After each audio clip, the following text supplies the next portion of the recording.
So I'm going to write down what we had before, okay? T of n is less than or equal to 2t of n over 2 plus cn, okay? Let me write n over 2 a little better. N over 2. Now, what we do here is, since we know that t of n over 2 can be expanded, right? Because we can just plug in n over 2 on the left side, right? So I'm going to expand this term, okay? So it will be 2 of what? 2t n over 4 plus c n over 2, right? So if we plug in n over 2 into this equation, right? Or it's not an equation, it's inequality here. But so if this is n over 2, this will be n over 4. So that's what happens here. And this is n over 2 from this term, okay? When we plug in n as n over 2. So that's the expansion of t n over 2. Now plus cn is still here. Okay, so plus cn is down from this part. Okay. Now let me rearrange the terms a little bit. So multiply 2 inside. 4t n over 4 plus 2 cn over 2, that's just cn plus cn. Okay? Any questions on this? Just math. Maybe it's not math, but whatever you call it. I can do the same, right? Now I have t n over 4 here. I can expand it in the same way. So t of n over 4 is less than or equal to what? 2t n over 8 plus c n over 4, right? And the two cn terms copies down. So cn here comes here, cn there comes down. Okay? Right? And let me again rearrange the terms a little bit. So I'll multiply 4 inside, I get 8t n over 8 plus cn here, right? 4 cn over 4 is cn, plus cn plus cn. Okay? And I can keep doing this, right? I can keep expanding t n over 8 and keep going. But I hope you see a pattern here, right? So there's a number multiplying, right? And the number of cn is sort of, I don't know. So if you take a look at the numbers that are multiplying or dividing things here, you can see that eventually, in each line, you can say this, right? Tn is less than or equal to 2 to the k, right? So in this line here, so in this line here, k is 3 basically. So this is 2 to the k t of n over 2 to the k. Okay? And there are a bunch of cn's that follow. And the number of cn's that follow, there are k of them. Right? So let's verify this a little bit. So in this line, that's k equals 3, right? K equals 3. And 2 to the 3 is 8. And there are 3 cn's on the right. And for this line, right, k is 2. Right? K is 2 here. We have 2 to the 2, which is 4. And there are 2 of cn's on the right. Make sense? So in general, if k is k, then it's going to be 2 to the k multiplied by 2 by t of n over 2 to the k, and it will be followed by k of cn. Okay. Now I can keep expanding this, right? But I cannot do it forever. I have to stop at some point. And when I stop, when do I stop here? So I'm going to stop expanding when 2 to the k is n. Okay, so if 2 to the k is n, or if I say it in another way, k is what? Log n. Okay. Now if I plug in k equals log n into the above inequality, what do we get here? Tn is less than or equal to 2 to the k, which is n, right? And t of n over 2 2 to the k is what? T of 1. Okay, n to the k is n here, so n over n is 1. Followed by how many cn's here? So there will be k of cn's here, but we know that k is log n, so there will be log n of cn here. Okay. Okay. Now, do we know T1? We know T1, right, is constant, right, it's all 1. So I know that T1 times n is less than C times n, right, because T1 is bounded above by a constant C. And what's the right terms here? We have Cn times log n, right, because Cn added together log n times. So it will be Cn log n. Okay. Wait a minute. Well, let me not add it up here yet. So there's still log n of Cn's on this side. So in total, how many of Cn's are there? So it's log n on the right plus 1, right? So I can add these up. So it will be Cn times log n plus 1. Okay. So we can conclude that Tn here is less than or equal to Cn times log n plus 1. And if we know that fact, can we conclude that Tn is 4 of something now? Or what? It's a constant times n log n, right? So T of n is 4 n log n. So that should be what, that's actually the correct answer for the poll, but I don't expect you to answer it correctly. This is the proof, okay? This is the proof of Tn is 4 n log n, okay? So let me summarize here a little bit. If Tn is 2Tn over 2 plus O of n, okay? And T1 is O of 1, then T of n is O of n log n.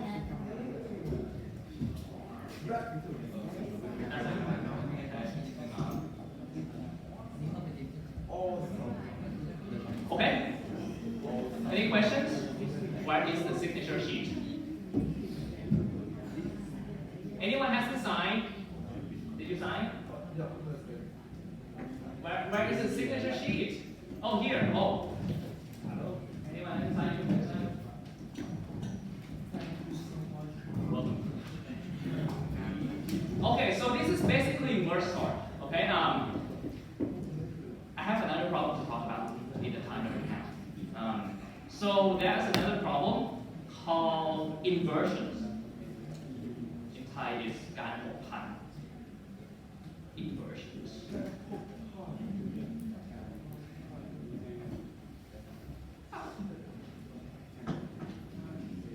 Inversions. Now, what's an inversion? Anyone hasn't signed this sheet? Anybody? All right.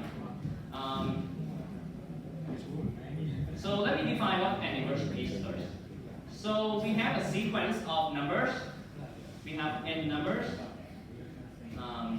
N numbers. Let me call them A1, A2, so on. The last one is AN. And let me assume that these numbers are not the same, right? No one of them are equal, okay? No duplicates. Now I'm going to call a pair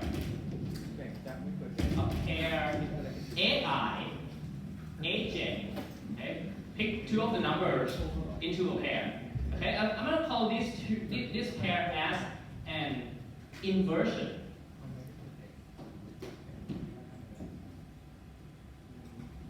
If, this is the definition, right? So it's even not if I is less than j. So what this means is, if you look at the numbers, right? And if you look at the number is a pair, the first number must come before the second number, okay? So AI comes before AJ in the sequence. So this is what I less than j means.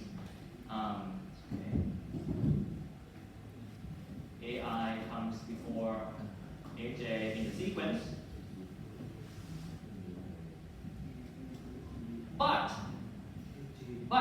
at the values of AI and AJ, it's not from smaller to bigger. So AI is greater than AJ. So if a number comes before another one but it's bigger, this pair is an inversion, basically. Okay? So example. Suppose we have five numbers. Okay? 2, 4, 1, 3, 5. How many inversions are there in this sequence? So it turns out that there are 3 inversions here. And what are they? So the 3 inversions are 2, 1, right? Because 2 comes before 1. 2 is greater than 1. Okay, so that's one inversion. What? What else? What else is an inversion? 4, 1, 4, 3, right? 4, 1, and 4, 3. Anything else? 2, 4 is it an inversion? 2, 4 is not because 2 is less than 4. Right? So basically anything that's out of order, right? So okay. Now what I want to do here is I want to count the number of inversions in a given array. Okay? So want to count the number of inversions in the sequence to, so wait a minute. So let me pause here a little bit. Suppose we have an array and there are no inversions at all. What does it mean? No inversions means like you cannot find any 2 numbers that the left one is greater than the right one, right? So the array must be sorted, right? So if the number is close to 0, it means the array is close to sorted, okay? So that it helps a little bit. So to figure out whether this sequence, to figure out how close this sequence is to be sorted.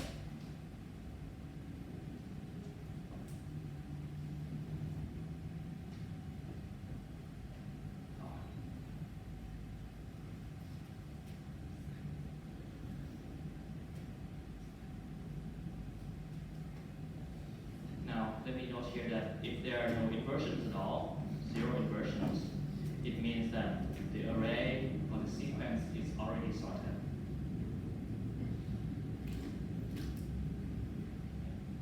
Okay. Now, how can we do this? How can we count the number of inversions? Any suggestion?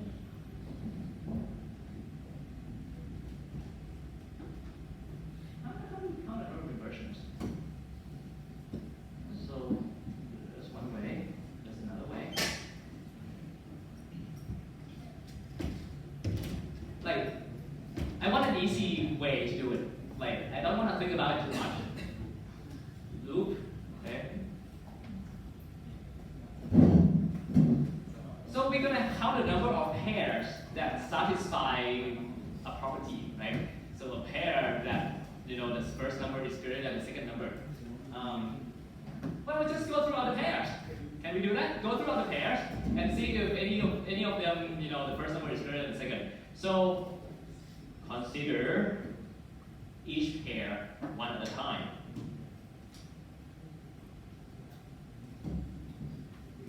All right, and then count. Now, how many pairs are there? Not exactly, but close. So there are n numbers. We want 2 of them, right? So how many pairs? N choose 2. Okay, so there are n choose 2 pairs. Basically all of n squared. So if we do this is basically brute force, right? That's the worst way you can do this, right? So the brute force way is n squared. Now, let me ask you a question. Suppose that we look at all the pairs, right? And we see that every of them, each pair is an inversion.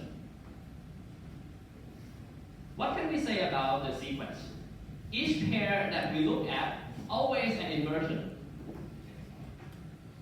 reverse sort. Okay, sort it in the other way, right? That's correct. เรียนจากมากไปน้อย Because they answer in English, so I'll translate the Thai over here. So we could do this, right? This takes n squared running time. Now, there's a better way.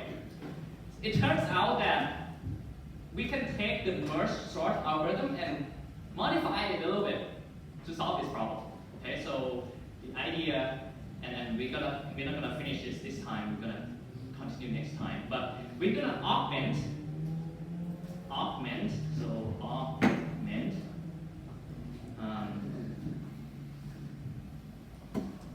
We're gonna augment merge sort like this. Okay. Not too complicated here. So let me write down the algorithm here. There are what 5 steps. First, we partition the sequence into 2 equal parts, like we did with merge sort. Okay. And let me call the 2 parts the left and the right. Okay. Now, we divide, okay, and we solve each part recursively. So what we're going to do here recursively is we're going to count the number of inversions in each part. Okay? We're going to count the number of inversions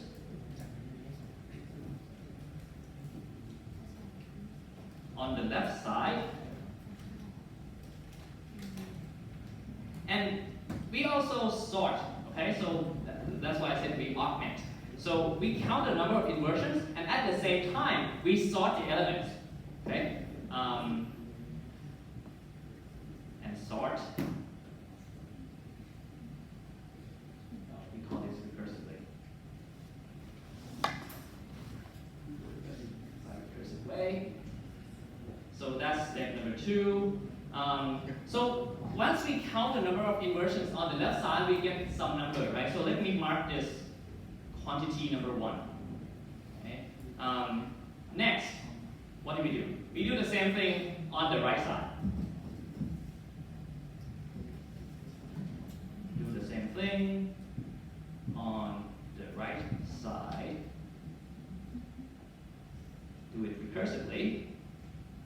And once we do the same thing on the right side, we get the number of inversions on the right-hand side of the array. Let me call this quantity 2. Okay? There. So basically, I have to add these 2 up to get the answer, right? But these are not the only inversions we have, right? Because there are also inversions where the first number is on the left side and the other number is on the right side, and we have to count that also. So we're gonna have to do it here. Then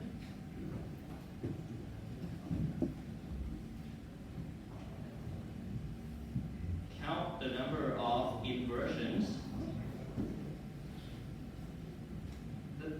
for which the first number in the inversion is in the left side of the array,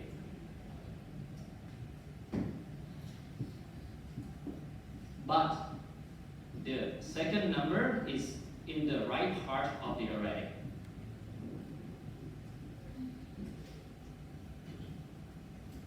Okay?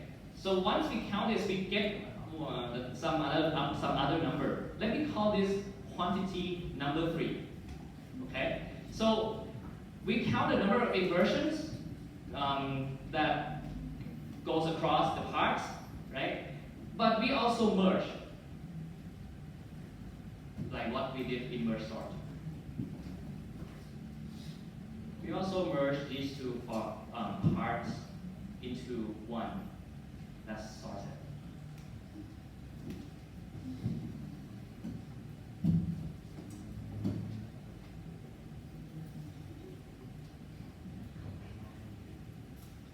Okay, so how do we do this? This is going to be postponed until the next lecture. So we're going to have to augment the merging algorithm, because I'm not sure if doing it today will make sense to you. So this will be the next lecture. Let me postpone that. Okay. And finally, we get the final answer, right? We stitch the answer up. So the total number of inversions in the entire array is the summation of 1, 2, and 3 there. So the total number of inversions is the sum of 3 quantities above.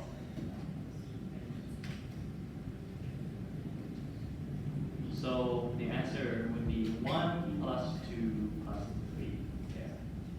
Okay, so this is gonna be it for today. We'll recap what this is next time in another language. So today we talk about word sort and we talk about counting inversions. Reminder that homework 2 is due on Tuesday, but don't pass on Monday. So you can do homework 2 now, the lecture that's relevant with this last lecture, okay? So you can do that. No class on Monday because it's commencement, okay? So I have to be at the auditorium. And homework will be up very shortly, so